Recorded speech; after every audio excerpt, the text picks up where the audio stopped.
의정부 쪽에 있는 지역주택조합에 가입했던 분이 있었는데요. 직접 계약을 한 게 아니라 어머님이 좀 임의로 한 거였기 때문에 무건대리를 주장해서 가입계약의 무효를 주장을 했었고요. 그게 인정이 되어서 조합에서 탈퇴하고 납입금을 반환해달라는 소송에서는 이미 승소를 한 바가 있었습니다. 그런데 문제는 이렇게 조합 쪽에서 따님분에 대해서 패소를 한 이후에 그러면은 가입계약을 하러 왔던 어머님의 무건대리인으로서 자기들에게 손해를 끼친 게 아니냐라는 취지로 주장을 하면서 무건대리인에 대한 손해배상을 청구하는 소송을 어머님한테 제기한 케이스였습니다.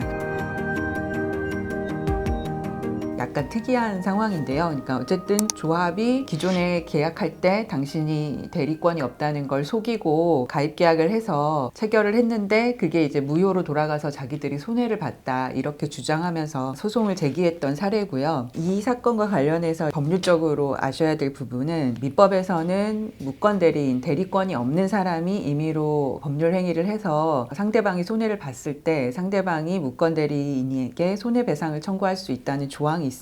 근데 다만 상대방도 무건대리라는 사실을 알았거나 알 수 있었다고 하면 손해배상을 청구할 수 없도록 규정을 하고 있거든요. 그러니까 무건대리라는 걸 알면서 계약을 하려고 했던 거라면 그거에 따른 손해를 상대방에게 청구할 수 없고 자기가 책임을 져야 한다는 취지죠. 그래서 이 사건에서 저희는 이 어머님을 대리해서 조합도 사실은 진짜 따님이 계약자인데 어머님이 이제 임의로 계약한다는 사실을 알면서 본인에게 위임장을 달라고 해서 대리권이 있는지를 확인하지도 않았고 따라서 무건대리 사실을 알거나 알 수 있었기 때문에 손해배상을 청구할 수 없다라는 주장을 일단 1차적으로 했습니다. 그리고 또 하나는 이 사건 가입계약 당시에 조합 쪽에서 안심보장증서를 교부를 했습니다. 만약에 사업이 제대로 진행이 안 될 경우에는 납입금 전액을 환불한다 뭐 이런 취지의 안심보장증서를 교부를 했었는데요. 기존의 따님하고의 소송에서는 안심보장증서가 무효인지에 대해서 판단을 해서 조합이 패소한 건 아니었지만 안심보장증서가 있는 사건에서 최근에 있어서는 안심보장증서가 총회 결의 없이 무효이기 때문에 무효의 약속을 하면서 가입계약을 시켰으면 계약 자체도 무효나